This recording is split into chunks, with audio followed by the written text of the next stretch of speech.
haleluya. Pagi yang cerah pagi hari ini. Selamat datang untuk saudara-saudara semua. Selamat pagi, selamat beribadah di tempat ini, memuji dan memuliakan nama Tuhan. Kita akan datang pada Tuhan, saudara. Kita akan memuji Tuhan, menyembah Tuhan.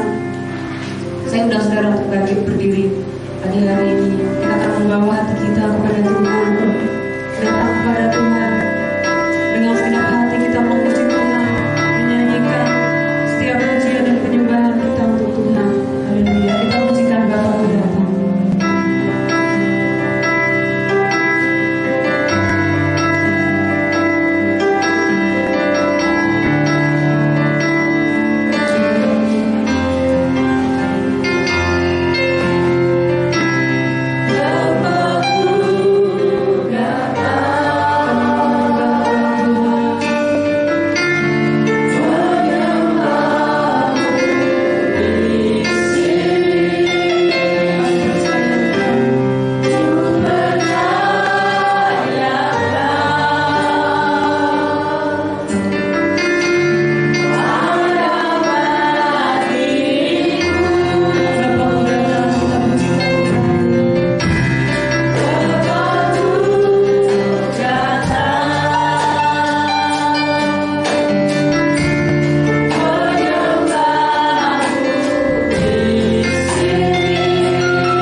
Terima kasih buat kebaikan-Mu, terima kasih buat anugerah-Mu.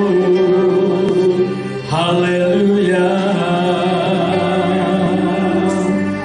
Terima kasih Bapa. Biar kasih-Mu yang terindah di dalam hidupku. Tidak ada kasih yang lebih besar dari kasih seorang sahabat yang menyerahkan nyawanya bagi sahabatnya. Engkaulah satu-satunya sahabatku, Tuhanku, Allahku, dan Juru Selamatku. Terpujilah Engkau ya Tuhan. Kami bersyukur kepada-Mu Bapa, memberkati, menguduskan seluruh jemaat-Mu yang hadir pagi hari ini untuk menerima setiap kebenaran firman-Mu menjadi bagian dalam setiap hidup kami. Terima kasih Bapa. Dalam nama Tuhan Yesus yang siap diberkati, katakan sama-sama semuanya sehat. Haleluya. Baik Bapak Ibu Saudara terkasih dalam Tuhan, kita bersyukur karena kasih-Nya, karena kemurahan-Nya terus menolong kita dan memampukan kita. Kita akan belajar bersama-sama dengan kebenaran Tuhan. Kita akan membuka Alkitab kita di dalam kitab Roma.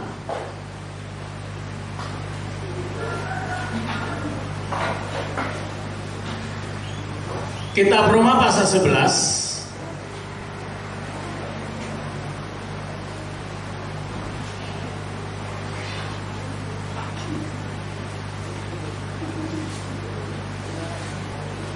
Roma 11 ayat yang ke-22.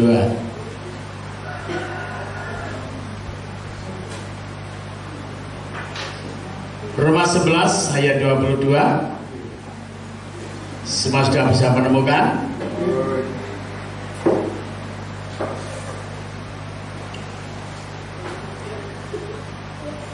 Kalau semua sudah bisa menemukan, mari kita akan sama-sama, kita akan membaca ayat ini.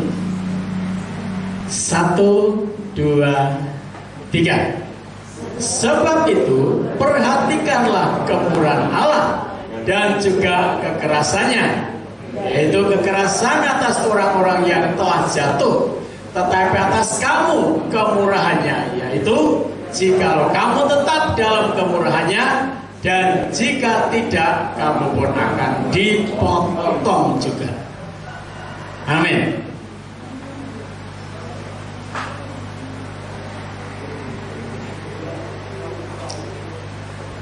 Kitab Roma ditulis oleh seorang rasul yang bernama Paulus. Paulus suka mengirimkan surat kepada jemaat di Roma karena Paulus ada hubungan dekat dengan jemaat di Roma, juga ada hubungan dekat dengan bangsa Roma. Mengapa? Karena Paulus ini hidup sebagai orang memiliki dua kewarganegaraan. Dari ibu dia warga negara orang Israel asli, dari suku Benyamin. Dari Roma dia juga warga negara Roma asli. Bapaknya seorang pejabat tinggi, yang seorang perwira. Nah, dia bisa memiliki dua kewargaan negara. Kalau di Indonesia bisa nggak? Bisa? Tidak bisa. Mengapa tidak bisa? Bisa, tapi ada syaratnya. Syaratnya cukup besar, saudara. Dia harus menjadi orang yang kaya. Dia harus menjadi orang yang kaya. Nomor sekian dari negara. Nah, Paulus itu dari keluarga orang kaya.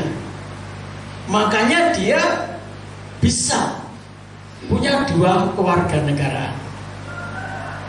Dan luar biasa, walaupun demikian Paulus tidak pernah menggunakan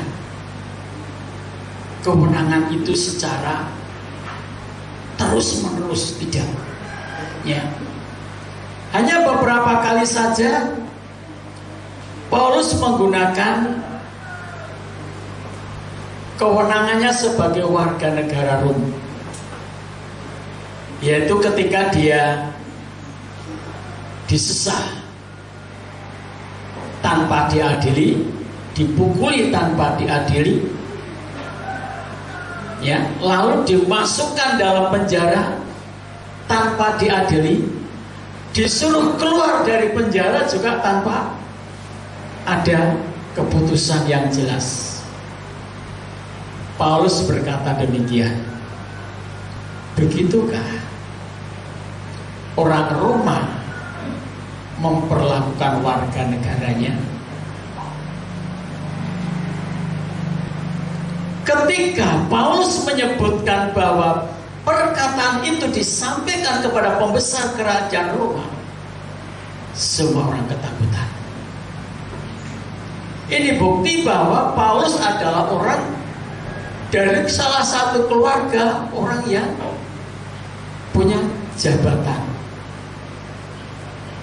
Walaupun mungkin mereka orang kerajaan Roma, tapi kalau orang biasa-biasa, saya pikir tidak terlalu, betul nggak?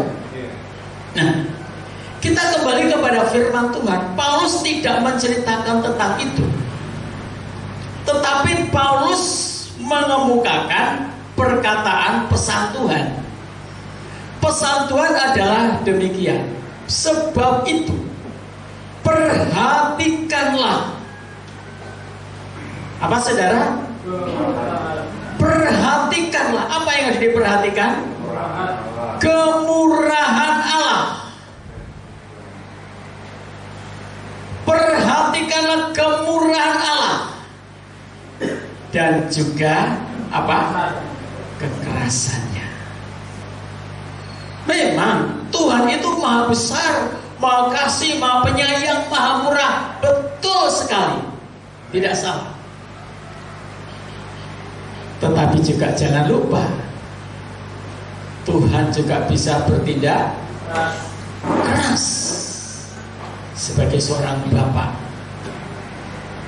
Tuhan berkata, anak siapa yang tidak pernah diajar oleh bapaknya? Setiap anak pasti akan menerima ajaran dari bapaknya. Ajaran dengan pengajaran itu beda. Ajaran itu ketika anak itu tidak tunduk kepada pengajaran. Mana yang lebih dulu, pengajaran dulu atau ajaran dulu? Pengajaran dulu, bukan diajar dulu. Tuhan tidak menghajar sebelum memberi pengajaran. Nah, Tuhan menghajar setiap orang yang dikasihinya.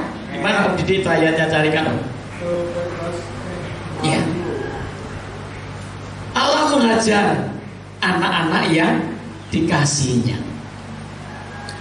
Tuhan mau setiap kita orang percaya memperhatikan kemurahan Allah. Itu yang pertama. Yang kedua, Tuhan mau supaya saudara dan saya juga tinggal di dalam kemurahannya. Tetap tinggal dalam kemurahannya. Tidak di luar kemurahan, tetapi di dalam kemurahan Allah. Selagi Allah masih bermurah hati, selagi pintu anugerah masih terbuka, mari kita cepat-cepat masuk di dalam kemurahan Allah. Tinggal di halaman, jangan tinggal di luar. Sudah ketemu? Belum? Ya. 12 ayat 6. Berapa? Ibrani 12 ayat 6. Ya, boleh dibacakan? Karena Tuhan mengajar orang yang dikasihinya dan ia menyesal orang yang diakuinya sebagai anak. Ibrani 12 ayat 6. 12 ayat 6. Tuhan menyesal, mengasihani, ya, karena Tuhan mengajar orang yang dikasihnya dan yang menyesal orang yang diakuinya sebagai anak. Ayat 7. Monggo. Ayat 7. Ya. Jika kamu harus menanggung ganjaran Allah, jikalau kamu harus menanggung ganjaran, Allah memperlakukan kamu seperti anak. Di manakah terdapat anak yang tidak diajar oleh ayahnya? Ya. Ayat 8. Tetapi jikalau kamu bebas dari ganjaran yang harus diderita setiap orang, maka kamu bukan anak, tetapi anak-anak gampang. Wahyu 19, Wahyu 3 ayat 19. Wahyu 3 ayat 19. Ya, boleh dibacakan? Barang siapa ku kasihi, dia kutegur dan kuajar. Sebab itu relakanlah hatimu dan bertobatlah. Amin. Halo? Setuju?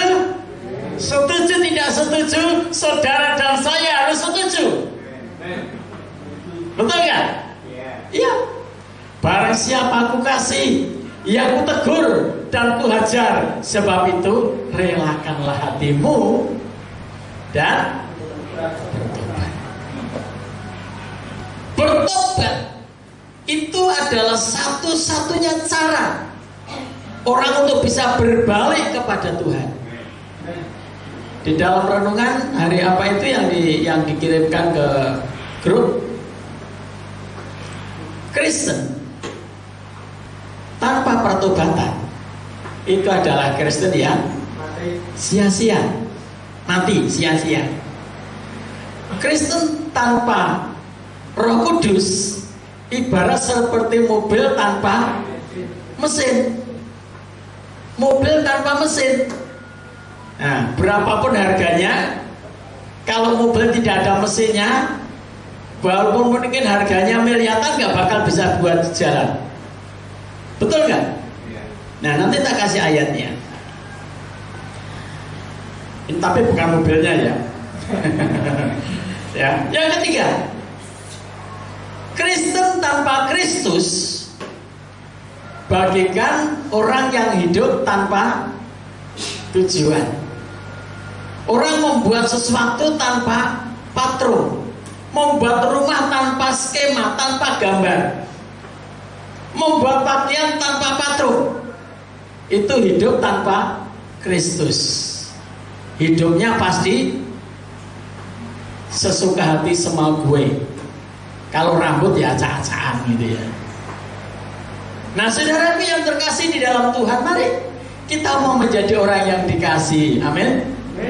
Orang yang dikasih pasti ditegur, diajar. Ya.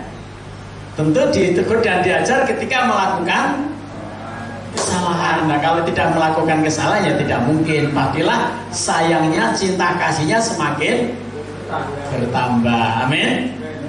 Nah, Bapak Ibu Saudara terkasih di dalam Tuhan, kita baca dalam Roma pasal 11 ayat 20. 1, 2, 3. Baiklah, mereka dipatahkan karena ketidakpercayaan mereka, dan kamu tegak tercacat karena iman. Janganlah kamu sombong, tetapi takutlah. Jemaat di Roma dinasihati, ditegur oleh Paulus. Ya. Mereka dipotong, mereka dipatahkan karena ketidakpercayaan mereka. Siapa yang dipatahkan? Siapa yang tahu? Ini yang dimaksudkan Paulus adalah bangsa Israel. Dipatahkan. Ya, bekas patahannya itu, bekas potongannya itu disambungkan.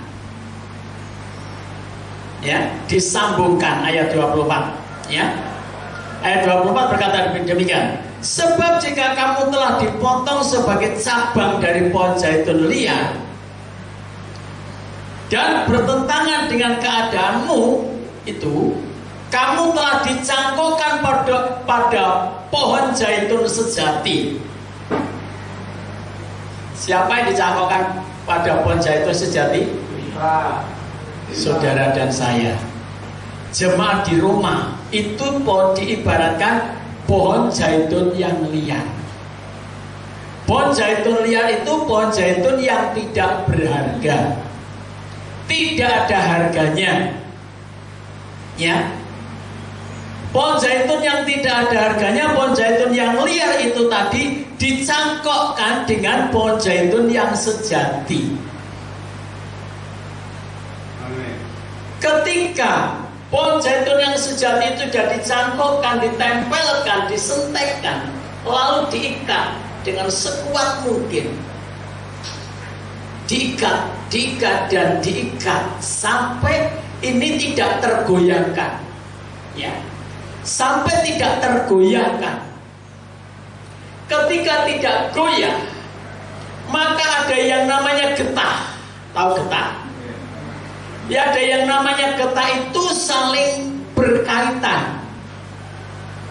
Ya, getah yang sejati itu masuk ke dalam pohon zaitun yang liar itu tadi, yang memproses pohon zaitun yang liar itu menjadi pohon zaitun yang sejati. Begitu. Lalu ketika pohon zaitun itu tadi dideres, tahu dideres, tahu deres? Ya. Getahnya diambil. Yang keluar bukan getah zaitun liar, tetapi getah zaitun yang sejati. Bisa dimengerti? Nah, itulah yang diharapkan.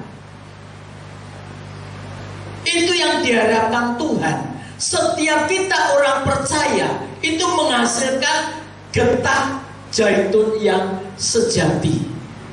Untuk apa?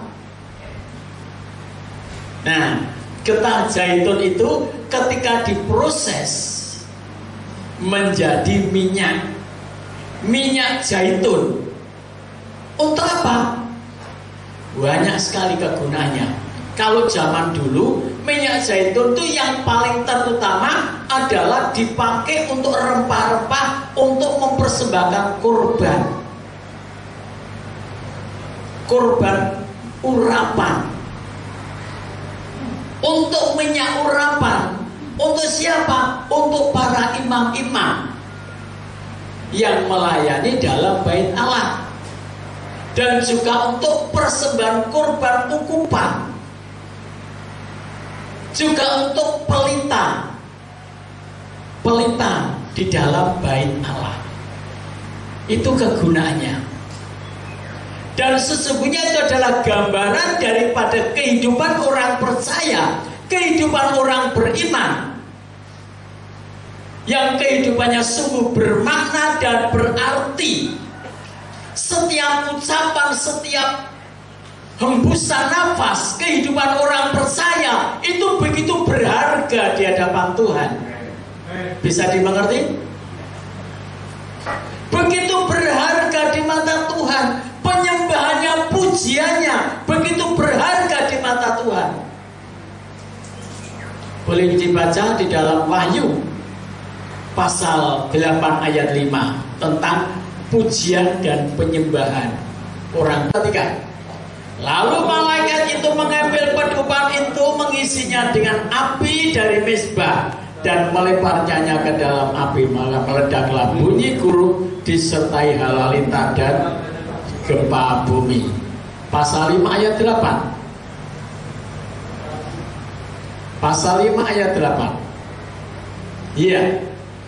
Ketika ia mengambil gulungan kitab itu, tersungkurlah keempat makhluk dan ke-24 tua-tua itu di hadapan anak domba itu, masing-masing memegang satu kecapi dan cawan emas penuh dengan kemenyan, yaitu doa orang-orang kudus. Jadi doanya orang-orang kudus itu sangat berharga di mata Tuhan. Amin. Dan doanya orang kudus kerjasama. Ada satu kerjasama dengan murka Allah. Gimana ayatnya? Sudah pernah baca belum? Belum. Lo baru saja membaca bilang belum. Wahyu 8 ayat 5 tadi lo coba diulang. Minta tolong operatornya dibaca lagi. Lalu malaikat itu mengambil pedoman itu, mengisi dengan api dari mezbah dan melemparkannya ke dalam bumi, maka meledaklah bunyi guruh disertai halalintar dan gempa. Pedoman itu apa? Dalam doa orang-orang kudus. Amin.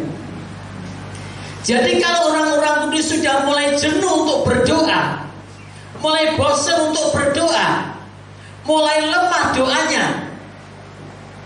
berarti api Roh Kudusnya mulai padam. Ya, coba kalau terjadi pemadaman listrik, pertama kali yang paling tidak aktif apa? Ya? Apa? Oh, sekring. Sekringnya apa, Setio? Apanya? Oh, Didi. Saya percaya ketika terjadi pemadaman listrik, yang paling susah, yang paling sulit adalah orang-orang yang pemegang HP.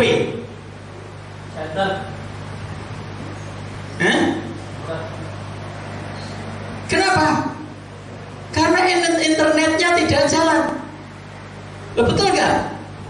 Betul nggak, Mas Tio?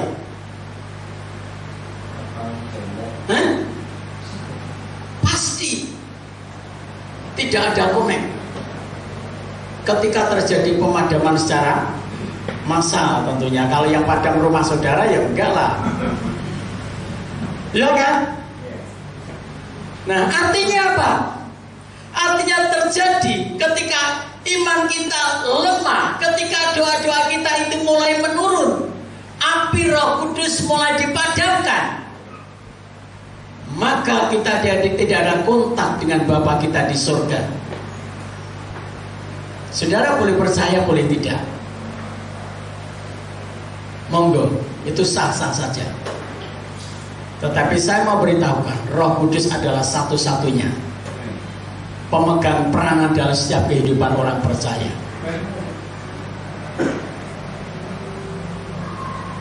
Oleh sebab itu saya mau katakan bahwa Kristen tanpa Roh Kudus bagaikan mobil tanpa mesin. Kita baca ayatnya supaya tidak asal ngomong. Ya, Kejadian.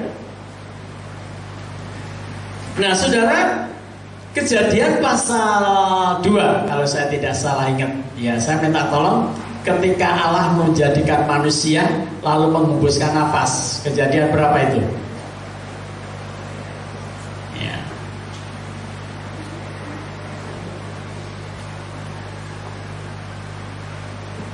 Ya, Kejadian pasal 2 ayat yang ke-7. Kita baca Kejadian 2 ayat 7. Kita baca 1, 2, 3. Ketika itulah Tuhan Allah membentuk manusia itu dari debu tanah. Stop sampai di situ dulu. Sebelum Allah menghembuskan nafas lewat hidungnya, manusia itu berbentuk apa? Nah, sekarang lanjut. Ya, dan menghembuskan nafas hidup ke dalam hidungnya. Demikianlah manusia itu menjadi makhluk yang hidup. Kalau tidak dihembusin nafas jadi makhluk apa? Ya. Kehujatan, kepanasan pun tidak ada yang mengganggu. Betul ya? Nah, coba mobilnya Pak Yusuf Darson itu kalau nggak ada mesinnya, bisa nggak sampai sini, Pak? Nggak bisa. Ada mesinnya, harus ada mesinnya. Tak ada mesinnya harus ada apanya? Bensin. Sudah bisa jalan bensin? Belum, harus ada olinya. Sudah cukup? Belum, harus ada airnya. Loh, betul nggak? Sudah cukup? Harus ada yang mengemudikan. Ini satu paket, saudara, nggak bisa dipisah-pisahkan. Ketika manusia itu dibentuk dari debu tanah, itu hanya berbentuk seperti patung, kata Pak Andang, ya. Ya. Tapi saudara, kira-kira yang dikatakan Pak Andang, saudara setuju nggak? Berarti setuju, berarti benar, Pak Andang.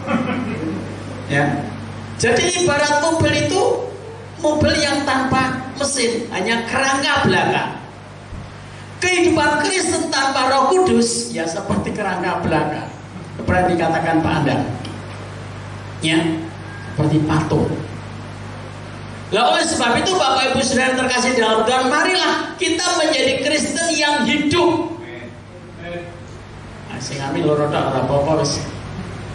Kita menjadi orang Kristen yang hidup, menjadi makhluk yang hidup, yang bergerak, maju, bertumbuh, berkembang, dan berbuah. Yang terakhir, Efesus pasal 3 ayat 17.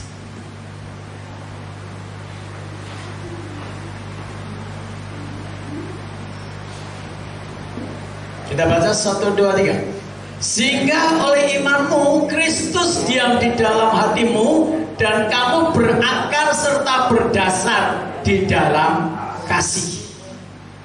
Kristus harus hidup di dalam kehidupan kita. Dia berdaulat, berkuasa dalam kehidupan kita,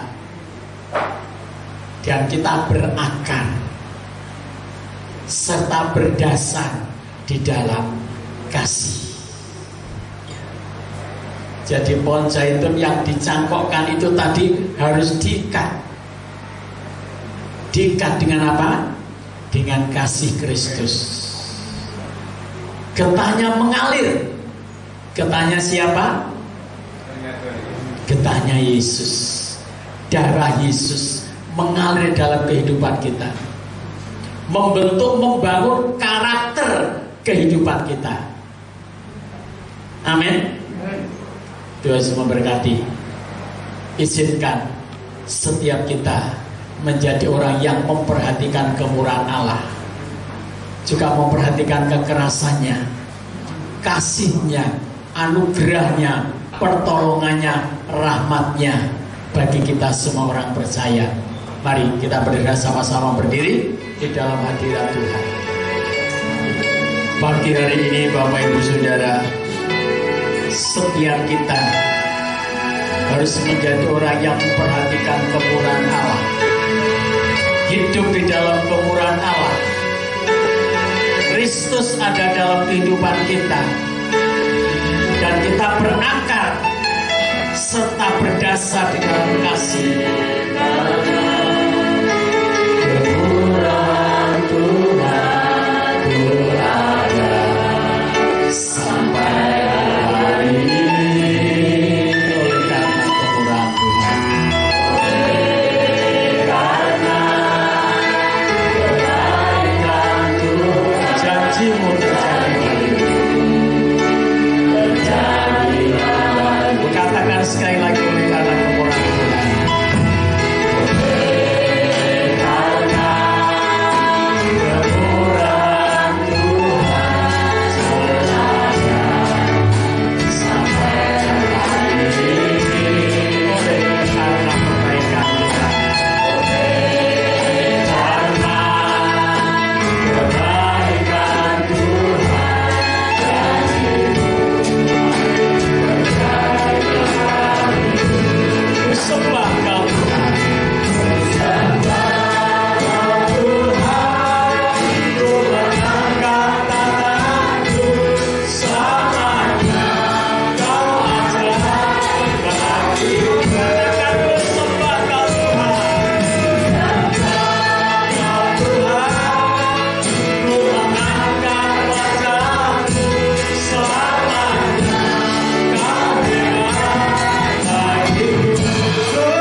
kasihnya ya Tuhan Yesus, dan juga kami berdoa ya Tuhan, kiranya pemerintah sudah bersama dia Tuhan, dan doa mereka dan juga doa anak-anakmu yang tidak datang di pagi hari ini. Terima kasih Tuhan, besar lagi kami akan memberikan yang terbaik ya Tuhan Yesus, bukanlah jadilah kami memberikan yang terbaik dan Tuhan. Terima kasih Bapa, terima kasih Tuhan Yesus, kami berdoa dan syukur. Haleluya. Kita akan memberikan persembahan untuk Tuhan. Persembahan pagi hari ini akan diedarkan 3 kali. Kita akan pujikan pujian apa yang tak pernah dilihat oleh mata dan yang terlain. Persembahan yang pertama, batu. Persembahan yang kedua, balik. Persembahan yang ketiga, kayu.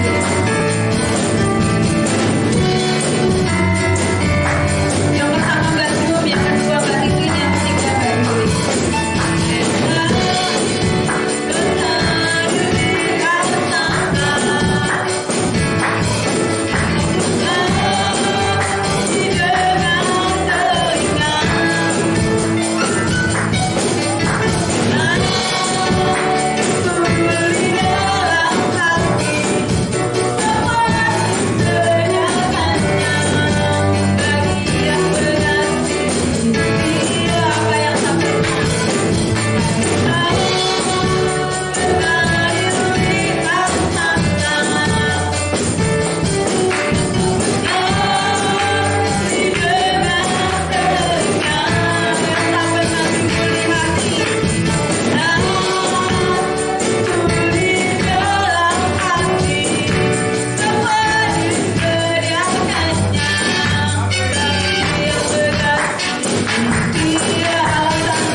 Kasih dan anugerah-Mu terus memberikan kesempatan kepada setiap kami. Dan pagi hari ini Kau berikan kesempatan kepada anak-anak untuk membawa persembahannya.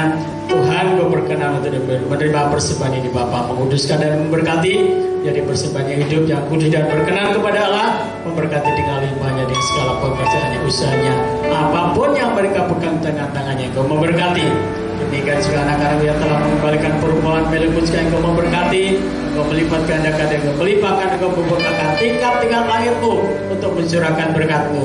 Dan Kau menghardik semua belalang bidan, belalang peri dan belalang pelompat untuk dihardik dan tidak dihabisi hasil pekerjaan kami. Tapi kami belum mengumpulkan harta kami di surga, supaya di mana harta kami berada, di situ pun hati kami berada. Terima kasih Bapa. Dalam nama Tuhan Yesus, haleluya.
Saudara datang dengan sakit, pegang organ tubuh saudara yang sakit.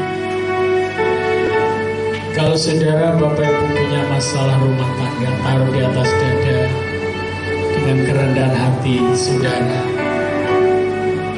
Saudara punya masalah ekonomi, masalah pekerjaan, saudara boleh angkat tangan saudara sebagai tanda penyerahan diri kepada Allah. Saya akan berdoa buat Bapak Ibu Saudara. Dengan segala kerendahan hati kami Bapa, kami berdoa. Kami menyerahkan dalam tangan Tuhan beberapa anak-anak-Mu yang sakit. Tuhan, kami percaya Engkau ada di tempat ini. Mari Bapa, kami mohon kemurahan Tuhan agar Engkau berkenan untuk menyembuhkan semua sakit yang ada dalam tubuhnya. Sehingga tubuhnya bukan menjadi tempat penyakit, tetapi menjadi tempat kediaman Roh Allah. Dan Roh Allah ada di dalam hati, dalam jiwa dan rohnya. Di dalam nama Tuhan Yesus, semua penyakit yang ada dalam tubuhnya kami tolak dan kami patahkan di dalam nama Yesus. Biar kuasa kesembuhan terjadi, mengalir dalam setiap orang percaya di dalam nama Tuhan Yesus. Demikian juga kami serahkan anak-anak yang sedang menghadapi masalah rumah tangga Bapa di surga.